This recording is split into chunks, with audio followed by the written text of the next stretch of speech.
Right now, as you're watching this video, you probably think you made a conscious choice to click on it. You weighed your options, considered what you wanted to learn, and decided this was worth your time. But what if I told you that decision, and almost every other choice you've made today, wasn't really a choice at all? Charles Duhigg, the Pulitzer Prize-winning journalist and author of The Power of Habit, put it perfectly. Most of the choices we make each day may feel like the products of well-considered decision-making, but they're not. They're habits. Today, we're diving deep into this mind-blowing reality. We'll explore why your brain operates on autopilot more than you realize, how this affects every aspect of your life, and most importantly, how understanding this can give you incredible power to reshape your existence. Section 1. The Illusion of Choice. The Numbers Game. Let's start with some shocking statistics. Researchers estimate that the average person makes about 35,000 decisions per day. That's roughly 2,000 decisions per hour during waking time. If we had to consciously deliberate each one, we'd be mentally exhausted before breakfast. Your morning routine decoded. Think about your morning. You probably reached for your phone within minutes of waking, brushed your teeth the same way you always do, made coffee or tea following your usual routine, checked the same apps in roughly the same order, took the same route to work. You didn't consciously decide each step. Your brain was running a pre-programmed sequence, a habit loop. The neuroscience behind it. When we repeat behaviors, our brains literally rewire themselves. The basal ganglia, often called the habit center, takes over routine actions to free up mental energy for more complex tasks. This neuroplasticity is actually a feature, not a bug. It's how humans became the dominant species on Earth. Real-world example. Consider driving to work. The first time you drove that route, you had to think about every turn, every stop sign. Now, you arrive without remembering the journey. Your brain automated the process so efficiently that you can drive while planning your day, listening to podcasts, or solving problems. Section 2. The Habit Loop Revealed. The three-part structure. Duhigg identified that every habit follows a simple loop. Cue, the trigger. Routine, the behavior. Reward, the benefit your brain receives. Breaking down common habits. Example 1. Social media checking. Cue, phone notification sound. Routine, opening the app and scrolling. Reward, dopamine hit from likes, comments, or interesting content. Example 2. Afternoon snacking. Cue, 3 p.m. energy dip. Routine, walking to the vending machine. Reward, sugar rush and brief energy boost. Example 3. Exercise, positive habit. Cue, gym clothes laid out the night before. Routine, 30-minute workout. Reward, endorphin release and sense of accomplishment. The power of recognition. Once you understand this loop, you start seeing it everywhere. The key insight is that habits aren't just about the routine. They're about the neurological craving for the reward that drives the loop. Why willpower isn't enough? Most people try to change habits through sheer willpower, focusing only on the routine. But without addressing the cue and reward, the habit persists. It's like trying to stop a river by standing in it. The water finds a way around you. Section 3. The Hidden Influence on Major Life Decisions. Beyond daily routines, while we often think of habits as small daily actions, they actually influence our biggest life decisions. Our habitual thinking patterns, emotional responses, and behavioral tendencies shape everything from career choices to relationships. Career patterns. Consider how people choose jobs.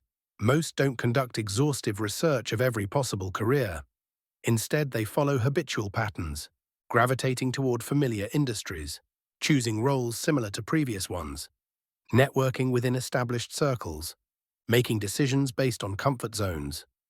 Relationship habits. Even in relationships, we operate on autopilot. How we respond to conflict. Our communication patterns. The types of people we're attracted to. Our emotional reactions to stress. Financial behaviors. Money decisions feel deliberate, but they're heavily influenced by spending habits formed early in life, emotional associations with money, automatic response patterns to financial stress, routine ways of thinking about value and worth. Case study. The successful entrepreneur takes Sarah Blakely, founder of Spanx. Her success wasn't just about one brilliant idea, it was about habitual patterns of questioning status quo, habit of curiosity, persisting through rejection, habit of resilience, finding solutions to personal problems, habit of innovation, taking action despite fear, habit of courage.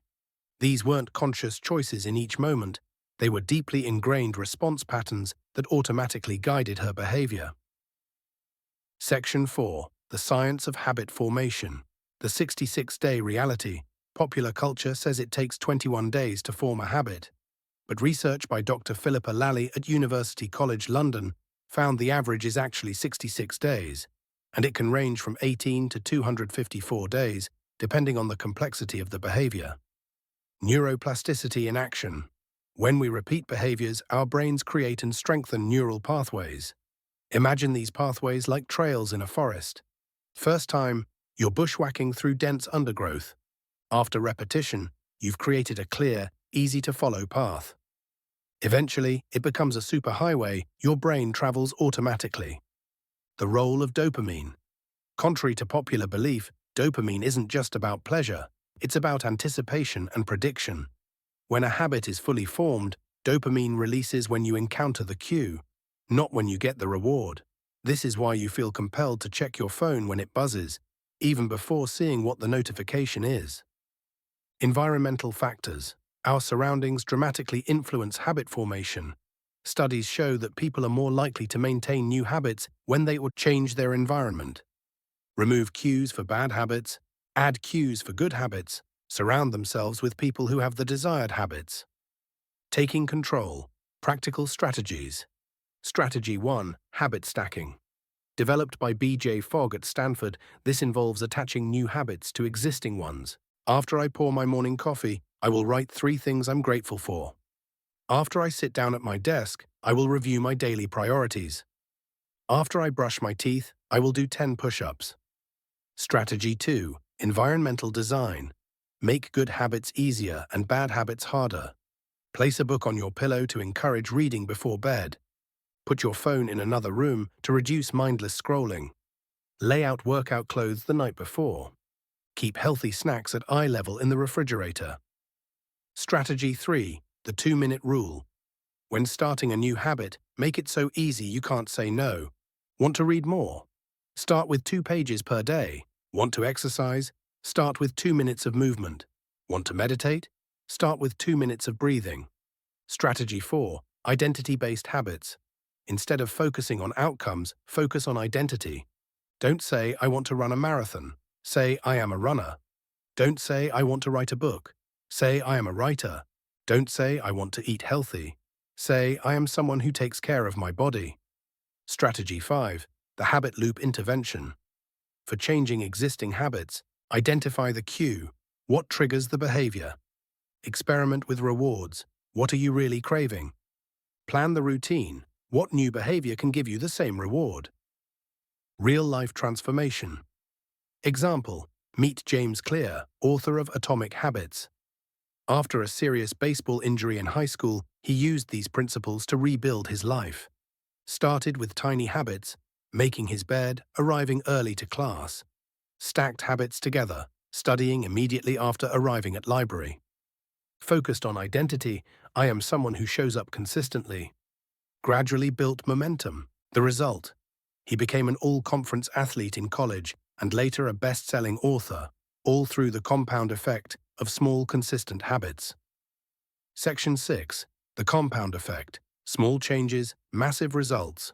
The most powerful aspect of understanding habits is recognizing their compound effect. A 1% improvement daily leads to being 37 times better over a year. Conversely, a 1% decline daily results in declining to nearly 0. Success stories. Warren Buffett. His daily habit of reading for hours compounded into becoming one of the world's greatest investors. Jerry Seinfeld. His don't break the chain habit of writing jokes daily led to comedy mastery. Serena Williams. Daily practice habits compounded into tennis dominance. The plateau of latent potential. Most people give up on new habits because they don't see immediate results. But habits work like compound interest. The most powerful gains come after crossing a critical threshold. This is why consistency matters more than intensity. Your life is the sum of your habits. The empowering truth: here's the beautiful paradox. Realizing that most of your choices aren't really choices is actually liberating. It means you're not doomed to repeat unwanted patterns forever. By understanding the mechanics of habits, you can engineer better ones. Your action steps: audit your current habits. Spend a day tracking what you do automatically. Choose one keystone habit. Pick one positive habit that will trigger other good behaviors. Start ridiculously small. Make it so easy you can't fail. Focus on consistency over perfection. 1% better is better than 0% effort. Design your environment. Make good habits easier and bad habits harder. Charles Duhigg's quote reminds us that we're not as in control as we think, but that's actually good news. Once you understand that your life is largely the product of your habits, you realize you have the power to redesign it from the ground up. The question isn't whether you'll be shaped by habits. The question is, which habits will you choose to cultivate? What's one habit you're going to start implementing today? Let me know in the comments below, and remember, you don't have to be great to get started, but you have to get started to be great.